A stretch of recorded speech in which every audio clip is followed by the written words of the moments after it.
വിശുദ്ധ ഖുർആൻ യാത്ര അവസാന ജുസ്ഇലെത്തുന്നു. ജുസ് അമ്മ 37 സൂറത്തുകൾ, 34 മക്കി സൂറകളും 3 മദനി സൂറകളും, 564 കുഞ്ഞു സൂക്തങ്ങളടങ്ങുന്ന ഈ ജുസ്ഇൽ പരലോകം, വിചാരണ, വിധിവിശ്വാസം ഇവയെല്ലാമാണ് കേന്ദ്ര പ്രമേയമായി വരുന്നത്. പ്രപഞ്ചത്തിൻ്റെ അന്ത്യത്തെക്കുറിച്ചുള്ള ഗൗരവതരമായ താക്കീതുകളും വിശ്വാസത്തിൻ്റെ അടിസ്ഥാന പാഠങ്ങളും മനുഷ്യാത്മാവിൻ്റെ ശുദ്ധീകരണവുമാണ് അവസാന ജുസ് കാര്യമായും മുന്നോട്ട് വെക്കുന്നത്. അന്ത്യനാളിൻ്റെ ഭീകരതയെക്കുറിച്ചാണ് അന്നബ മുതൽ അൽ ഇൻഷിക്കാക്ക് വരെയുള്ള സൂറകൾ പ്രധാനമായും സംസാരിക്കുന്നത്. പ്രപഞ്ചം തകരുകയും മനുഷ്യൻ പുനർജനിക്കുകയും ചെയ്യുന്ന വിധിദിനത്തിലെ അതിഭീകരമായ രംഗങ്ങളെ ഈ സൂറത്തുകൾ വിവരിക്കുന്നു.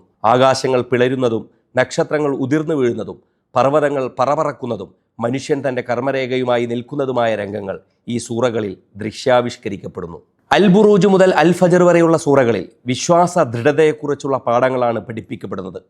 ഏകദൈവ വിശ്വാസത്തിൽ ഉറച്ചു നിൽക്കേണ്ടതിൻ്റെ ആവശ്യകതയും മുൻകാല ജനതകളുടെ ചരിത്രത്തിൽ നിന്നുള്ള പാഠങ്ങളും ഇവ പങ്കുവെക്കുന്നു. സ്രഷ്ടാവിൻ്റെ മഹത്വത്തെ വാഴ്ത്താനും വിശ്വാസികൾ നേരിടുന്ന പീഡനങ്ങളിൽ ക്ഷമ പാലിക്കാനും ഈ സൂറത്തുകൾ വിശ്വാസികളോട് ആഹ്വാനം ചെയ്യുന്നു.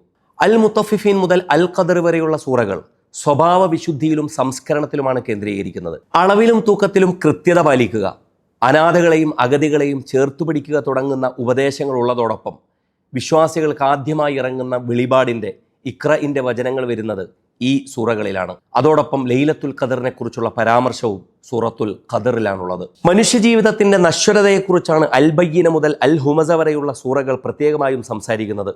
ഐഹിക ജീവിതത്തിലെ സമ്പത്തിനോടുള്ള ആർത്തി മനുഷ്യനെ എപ്രകാരം നാശത്തിലേക്ക് നയിക്കുന്നുവെന്ന് ഈ സൂറകൾ ഓർമ്മിപ്പിക്കുന്നു. സമയത്തിൻ്റെ വിലയും ഒരു ചെറിയ തരി നന്മയോ തിന്മയോ ചെയ്താൽ പോലും വിധിനാളിൽ അത് വെളിവാകുമെന്നുള്ള പാഠവും ഈ സൂറകൾ പഠിപ്പിക്കുന്നു.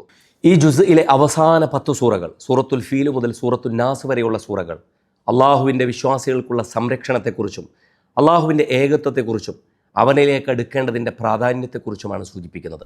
ദൈവസങ്കല്പത്തെക്കുറിച്ചുള്ള തെറ്റിദ്ധാരണകൾ നിങ്ങൾക്കുണ്ടെങ്കിൽ അള്ളാഹു ആരാണെന്നുള്ള വിശദീകരണം സൂറത്തുൽ ഇഖ്ലാസിൽ നൽകിയതിനു ശേഷം പൈശാചിക ദുർബോധനങ്ങളിൽ നിന്ന് അവനിൽ അഭയം പ്രാപിക്കണമെന്ന് വിശ്വാസികളോട് പറഞ്ഞു വെച്ചുകൊണ്ടാണ് ഈ ജുസ് അവസാനിക്കുന്നത്.